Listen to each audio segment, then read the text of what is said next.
మరి ధనవంతుడి గురించి, లాజరు గురించి దేవుని యొక్క వాక్యము సెలవిస్తుంది.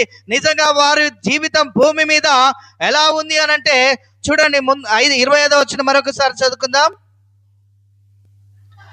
అందుకు అబ్రహాము, కుమారుడా, నీవు నీ జీవిత కాలమందు నీకిష్టమైనట్టు సుఖము అనుభవించితివి అంటున్నాడు. నీకిష్టమైనట్టు నువ్వు బ్రతికినావు, ఎవరి మీద కనికరము చూపలేదు, ఎవరిని నువ్వు చేరదీయలేదు, ఎవరికి ఆహారం పెట్టలేదు, నీవు నీకు ఇష్టమైనట్టే బ్రతికినావు. చూడండి ప్రియమైన బిడ్డలారా, అక్కడ తన దగ్గర ఉన్న లాజరుకు ఒకరోజు కూడా ఇంత కొంచెం అన్నం పెట్టిన వాడు కాదు. అందుకే అంటాడు, నీకు ఇష్టమైనట్టు సుఖము అనుభవించితివి అంటున్నాడు.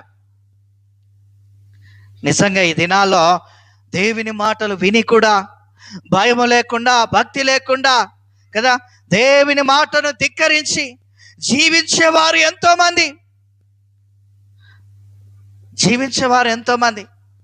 వాక్యానికి విలువనివ్వకుండా, వాక్యం చేత జీవితాన్ని కట్టుకోకుండా ఈ ధనవంతుడిలాగా సుఖానికి అలవాటు పడి లోకం వైపు చూస్తూ, పాపం వైపు చూస్తూ, పాపం అలవాట్ల వైపు పరిగెత్తుతూ దేవునిని బాధ పెట్టేవారు ఎంతోమంది లోకంలో జీవిస్తున్నారు.